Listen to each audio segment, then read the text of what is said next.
Shall we do it? Shall I introduce? Can everybody take their seats, please, because we have another excellent panel. Okay. So, U.S. Senator from Wisconsin. All right. Okay. U.S. Senator Pete Ricketts is joining me, along with, hello, how are you? Morning. Over there. Along with the Prime Minister of Estonia, Kaja Kallas. And last but not least, the man in the hot seat, Jens Stoltenberg, Secretary General of NATO. So this is going to be a Q&A panel. We have about 20 minutes, I believe, and then 20 minutes for Q&A from the audience. Right? Okay. So, I guess I have to ask you first. You know what? May I just first ask all of you? You heard a very, you heard President Zelensky talk about the death of Alexei Navalny and how this has been a warning or a sign to all of you sitting here as this very important conference opens. Can I just get you, Senator, to comment on the death of Navalny and what signal do you think Russia is sending the world? Well, first of all, our thoughts and prayers go out to the family on this tragedy. And it just reemphasizes that Vladimir Putin's a dictator, that dictators don't know any rules, and that is why it's important that we remember that NATO is here to protect our collective security against dictators like Vladimir Putin. And just before I go to the Prime Minister, does it sharpen your intent to do more to support Ukraine? As President Zelensky said, it's Navalny one day, it's Ukraine and the rest of Europe the next day. Well, I think Putin's invasion of Ukraine demonstrated what his intentions are. I don't know that this changes our perception of Putin. We always knew he was a bad guy, and this just reinforces what we already knew. I'll get back to the bill for aid in a moment. Prime Minister Kallas, you are literally on the front line. You have been very strong in, needing to maintain a credible defense and deterrence. What is your reaction to the death of Navalny and what it might mean in a bigger way? Well, it shows that Putin's playbook hasn't changed. I mean, this is the way he operates. This is the dictator's handbook in real life. So we should be all aware of this. And like President Zelensky said, let's not discuss to do something. We have to do everything to stop him, because history rhymes. We have seen this already in 1930s. The same thing. I mean, American isolationism, on the one side, this not stopping aggressor when we have the chance to stop him, and then seeing aggression spread all over the world. Let's do the right thing. Let's learn something from the history. Mm-hmm. And just to frame it a little differently for you, Secretary General, NATO has said, and actually key defense ministers from the frontline countries have said that you are concerned for the first time, this wasn't the case last year, that within 3 to 5 years even, Putin could test the resolve of a NATO country. We can never take peace for granted, but I think it is important to convey that we don't see any imminent threat against any NATO ally. The world has become more dangerous, but NATO has become stronger, and the purpose of NATO is to prevent war. It's to ensure that there is no room in Moscow for any miscalculation about NATO's readiness and resolve to protect all allies, and to make it clear that an attack on one ally will trigger a response from the whole alliance. And as long as we convey that message clearly to Moscow, no ally will be attacked. So our deterrence remains credible, and therefore we don't see any military threat against any NATO ally. Our focus should not drift from helping Ukraine militarily, because we don't have to talk about any NATO country if we stop Putin in Ukraine. And that's why we should concentrate our efforts that he stopped there. Okay, so what is it going to take? You have heard President Zelensky lay out what he needs. We'll get back to the NATO track in a second, but just in terms of anti-air defenses, artillery, long range, all the stuff that they need, I mean, they don't have the wherewithal to control the skies or to stop, you know, the bombers from Russia. But Senator Ricketts, this is now depending on the United States. Europe has done its bit. When everybody said we're not going to, you know, pass this bill, Europe stepped up $50 billion worth of other material to Ukraine. When is the United States going to do what the United States pledged to do at the beginning of this war? That is, defend democracy, make sure tyranny and dictatorship doesn't win. Yeah, well, first of all, I'm going to respectfully disagree with you. Europe still needs to do more, right? So as of last summer, only 11 of the NATO allies were reaching the 2% GDP spending. So that still needs to be done, and I certainly applaud what Germany's doing to get there, hopefully this year, right, to get to that 2%. But there's still many of the European allies that need to get that done. With regard to the United States, look, we're democracies. Democracy is messy. And it takes time and a process to get there. Every country has their own thing. So, for example, I just mentioned, you know, the Europeans haven't gotten to the 2% yet. So, but that's probably because of the internal politics in each of those different countries, right? So it takes time to bring democracies along. And the same thing is going to happen in the United States. We will get there with regard to making the investments in our defense industrial base, supply the weapons to Ukraine. But it's going to take time to get there. There may be different paths to get there. I'm reminded of Winston Churchill's quote, "Americans will do the right thing after exhausting all other possibilities." So I do think we will get there. It's just democracies take time to process. So the 2 points I'd like to follow up on. Is there enough time for this, as you say, messy democratic process? And then I'd be interested to hear from the two Europeans here what Senator Angus King told me the other day on my program, that actually the United States is 15th in terms of defense spending for its GDP. And other European countries are spending more, relatively frankly. Not all of them, and I know you want them to get all to the 2%, but a lot of them are. And I guess, you know, Senator, that's something that you should all take into consideration too, right? And wonder whether the United States, or do you have an answer to the consequence of Russia winning, of Putin winning? Well, I absolutely believe, just as the Prime Minister was saying, that if Putin wins in Ukraine, he won't stop there. He's a dictator. Dictators behave the same way, which is they tell you what they're going to do, and he's talked about a greater Russia. He's talked about Russians living outside of Russia. There's no doubt that the Baltic states are going to be at risk, or Poland, if we don't stop him in Ukraine. And the other thing we should also remember is the geography is not going to change. When he loses in Ukraine, he's still going to be a threat and a danger. And that's why we are going to have to continue to bolster our eastern flank, and NATO is doing that right now. So I think that's part of what we have to do, is make sure that we stop him here in Ukraine. And part of also what we need to do, not just in the United States, but in all of our countries, is make sure we're reminding our publics, because we've seen decreasing support in the United States for Ukraine, reminding them how important it is that we stop Putin here, and really getting that message out, building that support to be able to get the weapons that Ukraine's going to need to continue to fight. Can I just ask you to pick up on the progress that NATO nations are making in what you're all demanding for more defense spending?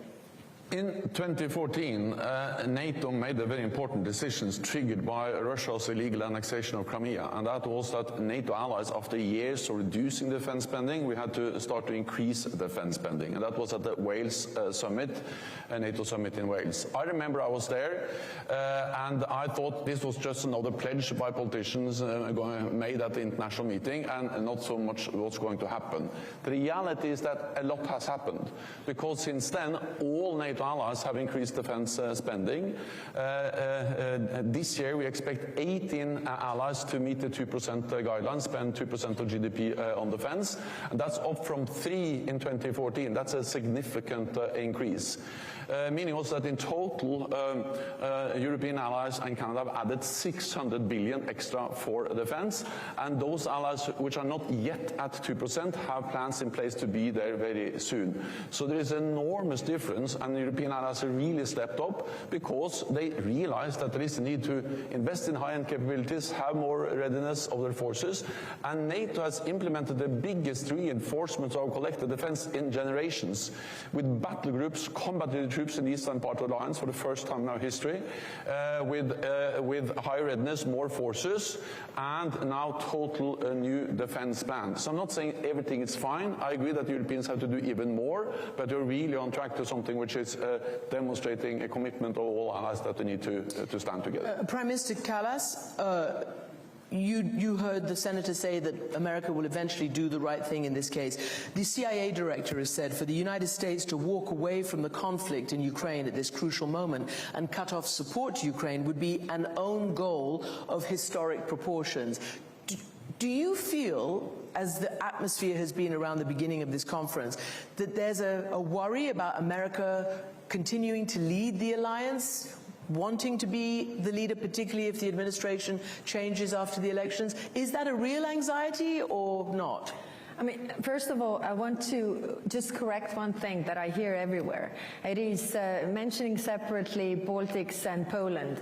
I mean, it is like we are second-class NATO members. They are all equal NATO members. When Russia is going to attack, NATO is going to attack all of us, not Poland, not the Baltics. So let's not make that distinction there.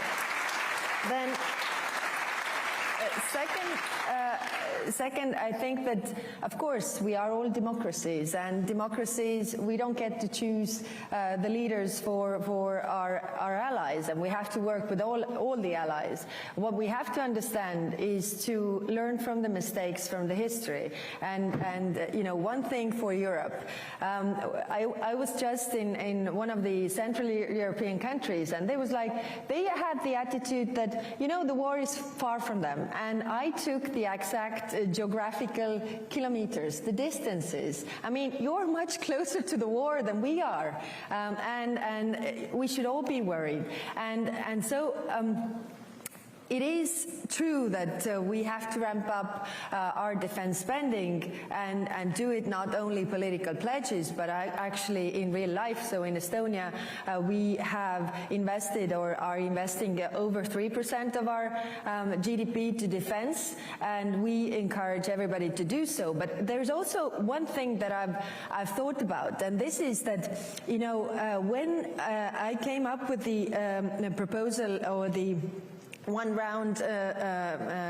million rounds artillery initiative for Ukraine, then it turned out that, you know, our defense industry is not capable and we don't have enough. So, but we have in Estonia, for example, a very, you know, vibrant tech sector. So why don't we put those tech sector and defense industry together to make, you know, a really big progress, not producing what, you know, was there for the 20th century, but actually what should be in the 21st century, so that we could make advantage by this technological part also in the defense industry. So I think there is so much we can do all together, and together with the big allies, the small ones, everybody brings something to the table. That is what the alliance is all about.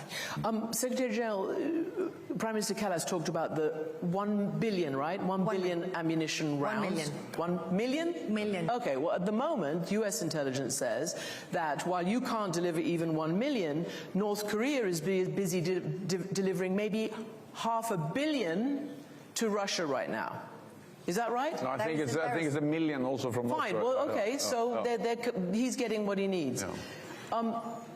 Can you today be certain that NATO can defeat Russia, if it comes to that? Because all we're hearing is that you're not ramped up enough. You don't have enough to do what you need to do in Ukraine, much less if you were to confront Russia. And you've said that if he steps on your territory, every single inch will be defended. NATO is the strongest military power in the world today. We represent 50% roughly of the world's total military might. And military, we are stronger than Russia. But at the same time, I think the war in Ukraine has demonstrated that there are some serious gaps. For instance, when it comes to sustainment, one thing is to have all the advanced weapon systems, but they need spare parts, they need maintenance, and not least they need ammunition. And in the beginning of the war in Ukraine, we depleted our stocks, but now they are running quite low. So now we are focusing extremely, also very much on how to ramp up production. We have some good news. There are new factories being set up, production has increased, but there's urgent need to do more. So yes, I think we all have learned some serious lessons about warfare, also for NATO, from the war in Ukraine. Then, of course, I was speaking about burden sharing. European allies have more to do when it comes to total defense spending, but actually, when you look at support for Ukraine, European allies and Canada have provided more support to Ukraine in total than the United States. And of course, the United States have done a lot, particularly when it comes to military support to Ukraine. But the problem now is, of course, the lack of decision in the US Congress means that the flow from the US has gone down, and that has a direct impact on the front line in Ukraine. So, of course, this is not only about making the right decision, but it's about making the right decision early, as quickly as possible, because it's urgent. Every week we wait means that there will be more people killed on the front line in Ukraine. So it's not for me to give advice on how to pass legislation through the US Congress, but what I can say is the vital and urgent need for the US to decide on a package for Ukraine, because we need that support, and we have a burden sharing between Europe and Canada and the United States. So now it's for the US to deliver what they have promised. And you just took that message to Washington last week, and Chancellor Scholz went, and he's just broken ground on a new ammunition factory. So let me turn to you again then, Senator Ricketts. You voted against the Senate plan.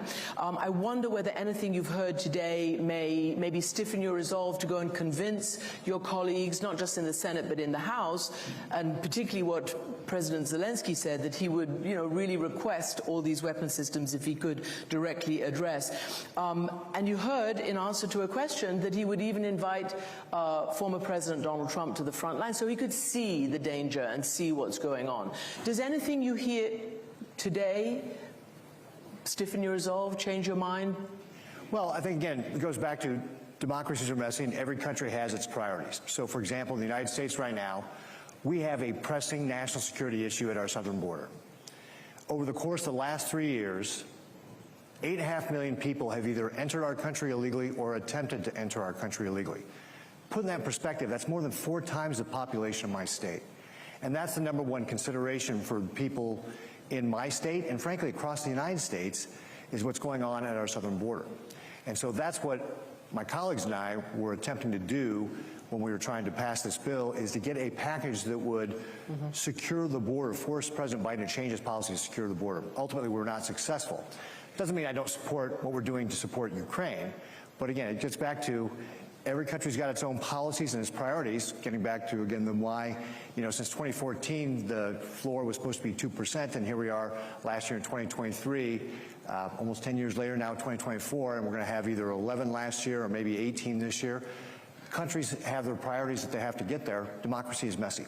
Do you accept, though, Senator, that actually the administration came to a very conservative and very conservative and strict immigration proposal based on what the Congress wanted, and it's Congress who torpedoed it, the Republican-led Congress? I talked to Alejandro Mayorkas, the Secretary of Homeland Security, yesterday, who said he'd never seen anything from the Democrats so strong. So my question to you is, and we know that the American people, by a considerable poll margin, support NATO. The Polish Prime Minister Donald Tusk tweeted, "Dear Republican senators of America, Ronald Reagan, who helped millions of us to win back our freedom and independence, must be turning in his grave to you today. I'm sorry to add," he said, "shame on you." So I wonder what you think about that, and whether you are prepared to see a world in which America doesn't lead anymore, or one, I asked you before, in which Russia wins. Jens. Yeah, so first of all, I'm actually going to say what the administration came forward with on the border was not adequate, didn't get the job done. They set the emergency level at 5,000 people per day entering our country. In the past, that number was below 1,000, and in fact, Brandon Judd, who's the president of the Border Patrol Council, who's on the border there, said 1,000's emergency, 5,000's a catastrophe. So again, that's why the bill didn't go anywhere, is because what the president was willing to do was not adequate. With regard to, again, I understand people are anxious to get this done. It is a democracy. It does take time, and we have other issues that we got to deal with as well. So, as I mentioned, we're going to get there. It's going to take time. Democracy is a process, and we just have to continue to work to be able to get to the answer for how we're going to invest in our defense industrial base, how we're going to supply Ukraine the weapons they need to be able to do it. But I'm confident the United States will get there. Okay. So they're going to get there. Yeah, but it is that time is working in favor of Putin, of course. Against the rules-based order, really. So of course everybody is looking at the United States also to speed up the process. I understand, democracy takes time. You have debates, but at the same time there is a lot at stake, I think, in the world. Again, I turn back to history, and I think three things we learned from the 1930s and the Second World War was that first, everything spreads very fast in Europe. The second is that if America isolates itself, it eventually is going to cost you more. And the third is that if aggression pays off somewhere, it serves as an invitation to use it elsewhere, which is a threat to the global security.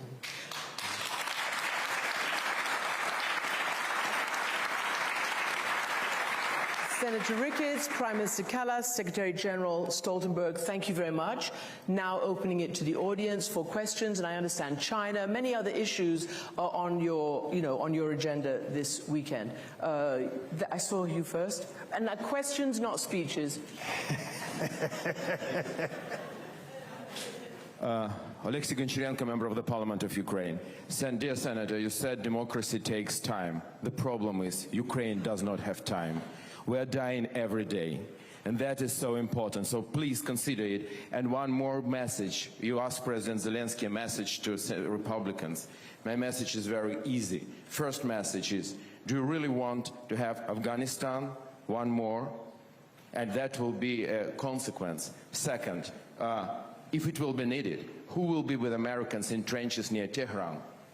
Ukrainians are ready, but please support us now. And the last thing, as a President of Committee on Migration and Refugees of the Parliamentary Assembly of the Council of Europe, we are ready to help you with the border. We are ready to help you too. But do you really think that if Ukraine would fail, that will help American border? Thank you.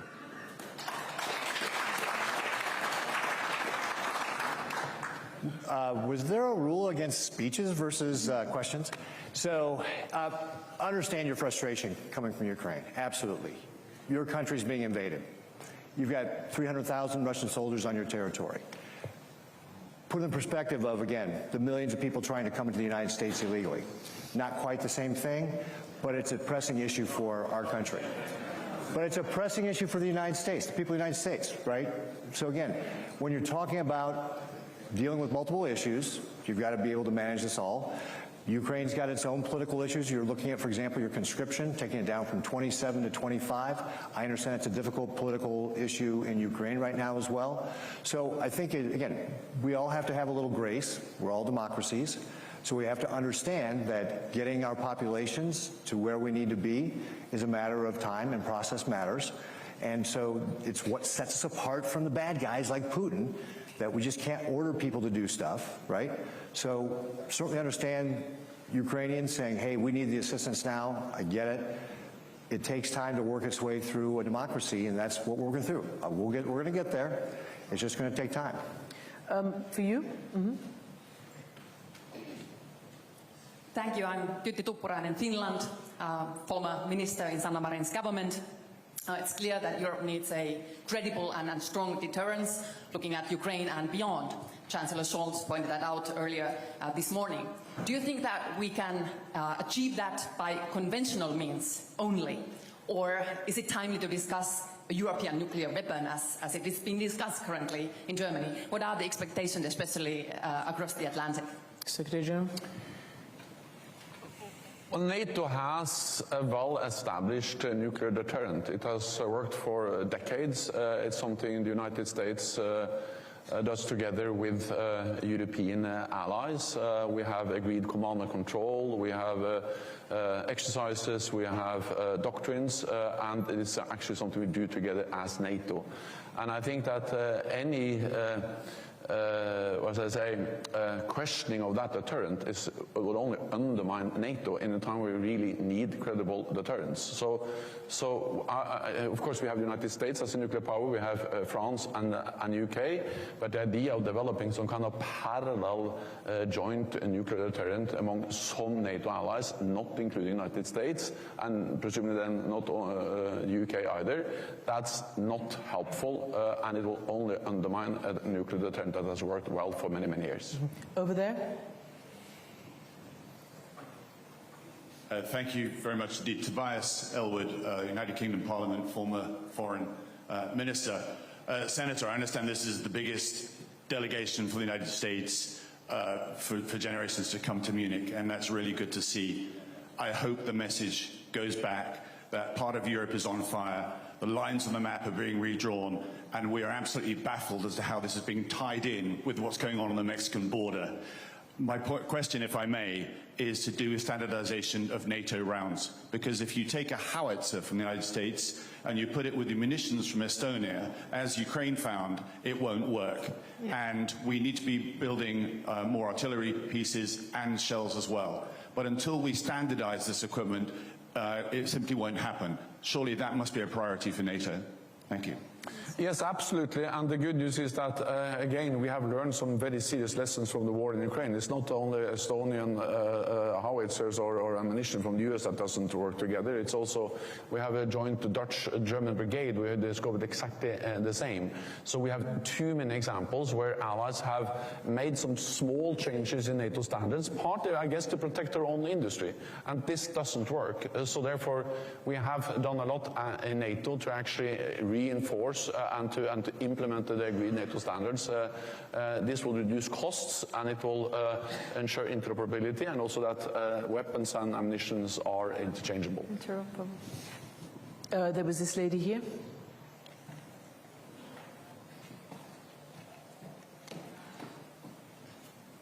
Thank you very much. My name is Lynn Kwok, and I'm transitioning to a think tank in Washington, D.C. My question is directed to the Senator. Senator, under both the former Trump administration as well as the current Biden administration, the Indo-Pacific has been identified as the priority area for the United States, and China the main challenge. How do you think a sluggish approach to Ukraine might impact on these foreign policy priorities and challenges? Thank you. Yeah, absolutely. So there's no doubt that Xi is also a dictator, and he has his own territorial ambitions in Taiwan. And so we know that Xi is watching very closely what's going on in Ukraine, which is, again, one of the reasons why it is important that we support Ukraine, give them the weapons they need, and then also work with Taiwan to make sure that they've got the weapons they need to be able to deter Xi from trying to take Taiwan by force. So we absolutely get this is all interrelated, which is one of the reasons why I think it's important that NATO establish some of the relationships we have with regard to our Indo-Pacific partners like Korea and Japan and so forth. I'm supportive of trying to set up a NATO office in Tokyo so we can really open up those lines of communications and keep it very coordinated. I absolutely believe that what happens in the Indo-Pacific impacts Europe and vice versa, and that's why I think that, again, for our collective defense, we need to be thinking, you know, NATO's got its own mission, but extending those lines of communication and cooperation is going to be important to be able to deter Xi from taking Taiwan in the future. Can I just add a question to you about this, to both of you actually, because you've been using China more and more in your arguments to US lawmakers, and others have told us that they're watching, Iran's watching, China's watching, everybody's watching what happens on the battlefield of Ukraine. And others have suggested that there is actually a new axis of anti-American nations, Iran, North Korea, Russia, joining to really challenge the United States. I'd like to hear your view on that and then your answer on that. I think we have to remember that just a few days before the Russian full-scale invasion of Ukraine back in 2022, President Putin went to Beijing and he signed an agreement with President Xi where they promised each other a partnership without any limits. And what we see is that China and Russia are coming closer and closer. So, of course, if President Putin wins in Ukraine, it's not only a tragedy for the Ukrainians, but it sends a message not only to Putin, but also to Xi, that when they use military force, they get what they want. So what happens in Ukraine today can happen in Taiwan tomorrow. And therefore, I strongly believe that it's a good deal for the United States to support Ukraine. It's not charity, it's investment in their own security. Because it makes it less likely that Xi uses forces, for instance, against Taiwan, but also because by spending a fraction of the US defense budget, together with European allies, we have enabled the Ukrainians to destroy a substantial part of the Russian fighting power. So this is actually in our interest to ensure that Putin doesn't win, not least because we are concerned about what China may learn if he wins in Ukraine. So therefore it's urgent that the US make a decision on continued support to Ukraine. Do you have an answer? I know you talked a little bit about China, but do you want to elaborate? Yeah, I would agree with the Secretary General here. I think the world is polarizing between these authoritarian dictators, Putin, Xi, Khomeini in Iran, Kim Jong-un in North Korea. They are the ones who are trying to upend this system that we've created since World War II that has led to all this peace and prosperity. They're trying to change that. And that's where it's up to us in the world that we see these liberal values that are so important, that we have these democracies that allow our people to get that peace and prosperity, to work together to oppose that. And it's going to be for a while. The world has changed. The peace that we've had since the Soviet Union collapsed in the 1990s, that's gone. Yeah. It's going to be a very dangerous world the next 10 or 20 years. And that's why it's important that we beef up our defenses. And during the Cold War, Europe regularly spent over 3% on their GDP. We in the United States have to look at the same thing. Our defense budget, at least the Biden administration's defense budget, looked to fall below 3%. We need to get that back up. And then we also, again, getting back to, we need to talk to our people about what's happening and why it's so important, because they haven't lived in a world where we've had a situation like this since the 1990s. Right. I was talking to a mother at my state fair. She said, "Senator, I don't want my 18-year-old fighting in Europe." And I said, "Ma'am, that's why we're giving Ukraine weapons, so that that doesn't happen. Because if Ukraine loses and Putin invades one of our NATO allies, then your 18-year-old will be fighting in Europe." That message hasn't been out there in a long, long time. We've got to get our folks, our peoples all across these nations to understand the world has changed, and we're going to have to step up to fight these dictators. One last last word to you, Kaya Kallas. Yeah. Just thought about your migration worry. In comparison, we have 6% of our population now Ukrainian refugees. That would be, calculating into America, that would be 20 million people. So we survive. You will, I guess, survive as well. But what I wanted to say about Europe and America, I think it's also important to understand that majority of investments that come to America are from Europe. 45 states out of 50 are dependent on the European job creation or the export-import relations, the trade relations. Then it is more. I mean, 2.7 times the American companies profit from Europe more than they do in Asia, whole of Asia. So if you think in this kind of what's in it for us terms, then Europe is definitely, profitable for you, and that's why the US definitely has to see this, how this is affecting you as well when there is a war in Europe. I'm sorry, I'm being told it's the end of the session. Thank you all very much, Secretary General, Prime Minister, Senator. Thank you very much. Thank you.